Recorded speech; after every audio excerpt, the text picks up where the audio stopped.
You have GB Shah.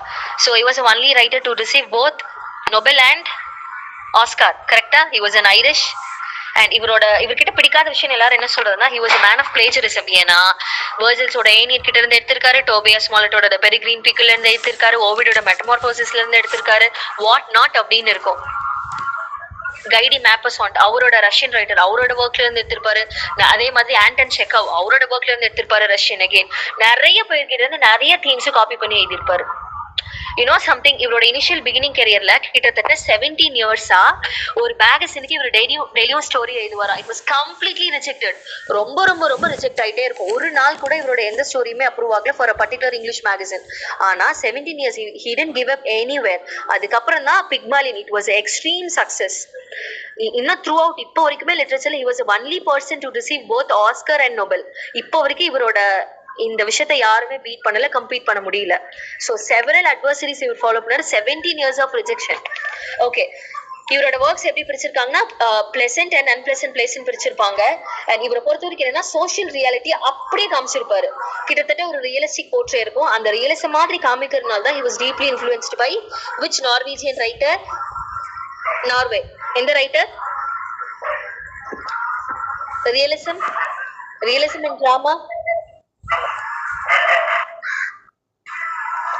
நார்வேன்னு சொன்னேன். William Morris நார்வேவா ma'am? எங்களுக்கு தெரியாது மேம். Ma'am Norwegian. சரி, ஓகே. ஹென்ரிக் இப்சன் டால்சோஸ். நான் ரியலிசம்னு போனேனே இவ்வளவு நேரம், ரியலிசம் ஆன் ஸ்டேஜ் அப்படின்னு. ஓகே, நம்ம பண்ற தப்புன்னு தெரியுமா? ரைட்டர்ஸை பாக்குறோம், நாவல்ஸை பாக்குறோம், உள்ள இருக்கிற சமரி பாக்குறோம். இதுக்கே நேரம் பத்த மாட்டேங்க, ஒத்துக்கிறேன். பட் ஆனா எந்த ரைட்டரை படிச்சாலும் தயவு செய்து அவரோட நேஷனாலிட்டியை பாருங்க. அது ரொம்ப ரொம்ப ரொம்ப முக்கியம். அகஸ்டஸ் ஸ்டென்பர்க்னா ஸ்வீடன், நார்வே அப்படின்னா ஹென்ரிக் இப்சன். இந்த மாதிரி ரொம்ப முக்கியமான ரைட்டர்ஸுக்காகவே நம்ம கண்டிப்பா என்ன பார்க்கணும்? நேஷனாலிட்டி பார்க்கணும். அன்னைக்கு நான் யூஜின் ஐனஸ்கோன்னு சொல்றேன், அன்னைக்கு கிளாஸ்ல யாருமே சொல்லல. அப்ப தயவு செய்து இந்த ஹேபிட் நம்ம கிட்ட இல்லைன்னா கல்டிவேட் பண்ணிக்கலாம். நான் கிரிட்டிசைஸ் பண்ணல, பட் ஆனா படிக்கும் போது அந்த கண்டிப்பா உங்களோட நேஷனாலிட்டியை பார்த்துக்கோங்க. தாமஸ் மேன், ஜாக் டெரிடா அவரெல்லாம் அல்ஜீரியன், பிரெஞ்சா சொல்லவே இல்லை. Their playwrights like Edward Bond, Tom Stoppard எல்லாம் கொடுத்தாங்க. பட் அதுக்கு முன்னாடியே ஜிபி ஷா கொடுத்திருக்காரு. ரொம்ப இங்கிலாண்டோட பொலிட்டிக்கல் கண்டிஷன் இவர் மாதிரி உச்சக்கட்டத்துக்கு தின்னவர் ஆட்களே கிடையாது. Okay, there you have Pygmalion. So பிக்மாலியனை பொறுத்த வரைக்கும் ஒரு 3 விஷயம் தெரிஞ்சுக்கணும். இதோட சோர்சஸ்லாம் என்னென்னு சொல்லுங்க பாப்போம். Make it fast. Ovid Metamorphosis. Okay, ஓவிடோட மெட்டமார்போசிஸ்ல 10th book out of 15th book. And Peregrine Pickle of Tobias Smollett. அதே மாதிரி வெர்ஜில்ஸோட ஏனியடும் டு சம் எக்ஸ்டென்ட் இருக்குன்னு சொல்றாங்க. அண்ட் ஆல்சோ யூ ஹேவ் இம்பார்ட்டன்டான சோர்சிங் இருக்கு, Pygmalion Galatea and original. W.S. கில்பர்ட்டோட பிளாங்க் வேர்ஸ் பிளே. ஓகே, இதோட ஸ்டோரி உங்களுக்கு தெரியும்னு நினைக்கிறேன்.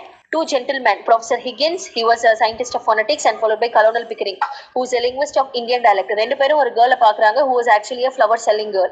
கரெக்டா? அவங்க பேர் எலிசா டூலிட்டில். இவங்கள they wanted to change or probably transform into a highly English speaking duchess-ஆ மாத்தணுங்கிறது தான் பெட் இவங்களுக்குள்ள நடக்குது. ஓகேவா? அண்ட் இந்த பிளேவை எந்த மூவி அடாப்டேஷனுக்கு வந்தது? இது அதோட பேர் என்ன? I mean name the movie adaptation of Pygmalion. Super, my fair lady. அதுக்கு தான் அவர் வந்து ஆஸ்காரே வாங்கினார் 1938ல. And there you have unpleasant and pleasant plays. Unpleasant பிளேஸ்ல என்ன தெரியுமா நடக்கும்? டைரக்ட் கிரிட்டிசிசம் இருக்கும். அப்பட்டமா திட்டுவாரு, ஒரு பயங்கரமான ஒரு திட்டு இருக்கும். டைரக்டாவே ஸ்டேஜ்ல திட்டிடுவாரு. அன்பிளசன்ட் பிளேல கொஞ்சம் இன்டெரக்டா சொல்லுவாரு, கொஞ்சம் சட்டைரிக்கல் பைட்டிங் டோன்ல சொல்லுவாரு. அவ்வளவுதான். கண்டிப்பா நீங்க என்ன பண்ணணும்னா அன்பிளசன்ட் பிளே எது, பிளசன்ட் பிளேஸ் எதுன்னு சொல்லணும். அப்படி இல்லைன்னா நீங்க பிளசன்ட் பிளேஸை படிச்சிருங்க. இது கேமல்னு ஞாபகம், CAMனு ஞாபகம். Candida, the man of destiny, arms and the man. Arms and the man title எங்க இருந்து எடுத்திருக்காங்க? ஏனியட்ல. Okay okay, who wrote Candide? பாருங்க, விளாடிமிர் நபோக். கேண்டிட். ஆக்சுவலா கேண்டிட் அப்படிங்கிறது என்ன தெரியுமா? மெயினான விஷயம் தெரியுமா? எப்ப பார்த்தாலுமே பாசிட்டிவிசம் சரியாயிடும் அப்படின்னு மட்டும் சொல்லக்கூடாது. You have to work for them. அப்பதான் நீங்க பாசிட்டிவா நினைச்சா கூட தெரியும், அப்பதான் அது நடக்கும்னு சொல்லியிருப்பாரு. Whatever is happening it is good அப்படிங்க நினைச்சுக்க கூடாது. வெறும் பாசிட்டிவா இருந்தா மட்டும் பார்த்தாது. You have to work for that அப்படின்ற ஒரு பெரிய கிரிட்டிசிசம் கொண்டு வந்து வச்சது வால்டேயர். அதுதான் கேண்டிடோட மெயின் ஐடியா. ஸோ கேண்டிடா அப்படிங்கிறது ஜிபி ஷா, கேண்டிட் அப்படிங்கிறது வால்டேயரோடது. ஓகேவா? ஓகே, அண்ட் இங்க ஒரு இன்ட்ரெஸ்டிங் ஒர்க் இருக்கு, the black girl in search of God அப்படிங்கிறது. இங்கேயே கொடுத்துருக்கேன். இது யாரும் பார்க்கல. ஓகேவா? It is an allegorical tale refers to the Pilgrim Progress, black girl in search of God அப்படின்ட்டு. ஓகே, இது சொல்லுங்க. Name the group to which Virginia Woolf, Maynard Keynes, E.M. Foster or associated with Bloomsbury Group. Okay, Bloomsbury Group. Okay, இப்போ ஒன்று பண்றீங்களா? Comment செக்ஷன்ல கோச்சுக்காம Bloomsbury குரூப்ல இருந்தவங்க யார் யாருன்னு போடுறீங்களா? போஸ்ட் போடுறீங்களா? Okay, D.H. Lawrence, a novelist, is a critical work by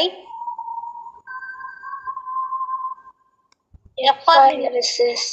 Super. What is the connection between Richard Howard and D.H. Lawrence? Cultural. She is a cultural. Okay, fine. But what is the connection of Triple CS and D.H. Lawrence? Ma'am? Lady Chatterley lovers. Super, ma'am. Very good. Lady Chatterley lover வந்து it was banned. It was published in some other parts of USA. But ஆனா UKல பயங்கரமான ban இருந்துச்சு. ஏன்னா for the frank sexual treatment அது ஒரு புக்கே இல்ல அப்படின்னு சொல்லி கேஸ் போட்டாங்க. பட் அதுக்கு ஒரு பெரிய விட்னஸா யார் போனாங்க? ரிச்சர்ட் ஹோகட் தான் போனாரு. ஒரு பயங்கர அவரோட டெஸ்டிமனி தான் கிட்டத்தட்ட அந்த புக்கையே காப்பாத்துங்கிற நிலைமை. இந்த புக்கை பப்ளிஷ் பண்ணது யாருன்னா பென்குயின் புக்ஸ் தான். ஸோ ரிச்சர்ட் ஹோகட் வந்து who actually a key witness for the upliftment of obscenity trial. obscenity ரொம்ப மோசமான அர்த்தம். obscenity trial. பட் ஆனா இவர் போய் என்ன சொன்னார்? Okay, it is a book of literature, it do also have so many moral elements அப்படின்னு சாட்சி சொன்னதுனால before the UK judiciary Congress முன்னாடி அந்த பேனை ரிமூவ் பண்ணிட்டாங்க. அதுக்கப்புறம் தான் பப்ளிஷ் பண்ணாங்க எங்க யூகேல, லேடி சாட்டர்லிஸ் லவர். அதுக்கப்புறம் இந்த புக்கு செம்ம ஹிட், மேசிவ் ஹிட், பயங்கரமான ஒரு செலிப்ரேஷனா இருந்தது இந்த நாவல். அதுக்கப்புறம் பென்குயின் ஹவுஸுக்கும் செம வருமானம். அதனால இதுக்கு வந்து எப்படி சொல்றது, இதுக்கு ரொம்ப லாயலா இருந்ததுனால ராயல்டி கொடுத்தாங்க. ராயல்டினா மணின்னு அர்த்தம் பப்ளிஷிங் டேர்ம்ஸ்ல. யாருன்னா பென்குயின் புக்ஸ். அதனாலதான் ரிச்சர்ட் ஹோகட் அவரோட த யூசஸ் ஆஃப் லிட்ரஸியை பப்ளிஷ் பண்ணாரு 1957ல. ட்ரிபிள் சிஎஸ் எஸ்டாப்ளிஷ் பண்ணதுக்கு பெரிய காரணம் the money that he got from publication of Penguin Books. இதுதான் ரீசன், இதுதான் கனெக்ஷன். எப்போ வந்தது ட்ரிபிள் சிஎஸ்? 1954. கல்ச்சர் ஸ்டடிஸ் உங்களுக்கு முடிச்சாச்சு தானே? Yes ma'am. கொஞ்சம் ரிவைஸ் பண்ணுங்க. நான் என்ன சொல்றேன், இந்த 2 hours நீங்க வந்து கிளாஸ்க்கு வருது ஒரு ரிவிஷன் வச்சுக்கலாம், இல்லைன்னா படிக்கிறதுன்னு வச்சுக்கலாம். மீதி டைம்ல ஃபுல்லா ரிவைஸ் பண்ணுங்க. புதுசா எதுவுமே படிக்க வேணாம். நல்லா ரிவிஷன் விட்டாலே போதும். நம்ம படிச்சிருக்கிறது ஞாபகத்துல இருந்தாலே மோர் தென் எனஃப் தான். Okay, there you have conversations in Bloomsbury. இது நான் இந்தியன் லிட்டரேச்சர் நடத்தும் போது சொன்னேன். சூப்பர். ஏன் முல்க்ராஜ் ஆனந்தோட பெஸ்ட் ஃப்ரெண்ட் E.M. Foster. அதனாலதான் E.M. Foster என்ன பண்ணிருக்காரு, த அன்டச்சபிள் அப்படிங்கிற நாவலுக்கு இன்ட்ரோடக்ஷன் எழுதியிருக்காரு. ஓகே, இந்த ஒர்க்லாம் எழுதினது யாருப்பா? Who authored as a response to Freudian psychoanalysis? Psychoanalysis and the unconscious, fantasy and the unconscious. டக்குன்னு சொல்லுங்க. யோசிக்காதீங்க. H. Lawrence. ஓகேவா? இதையும் கேட்டிருக்காங்க. Okay, there you have T.S. Eliot. Okay, T.S. Eliot பிறந்தப்ப வேற யார் ஒருத்தங்க பிறந்தாங்க? டாக்டர் ராதாகிருஷ்ணன். சரியா? இவரோட ரொம்ப முக்கியமான ஒர்க் தி வேஸ்ட்ல 1922. ஓகே, இங்க எத்தனை பார்ட்ஸ் இருக்கு மொத்தம்? 5 parts. ஓகே, 5 பார்ட்ஸ் இருக்கு. இது அப்படியே ஆர்டரா ஞாபகம் வச்சுக்கணும், ஆர்டர் மாத்தக்கூடாது.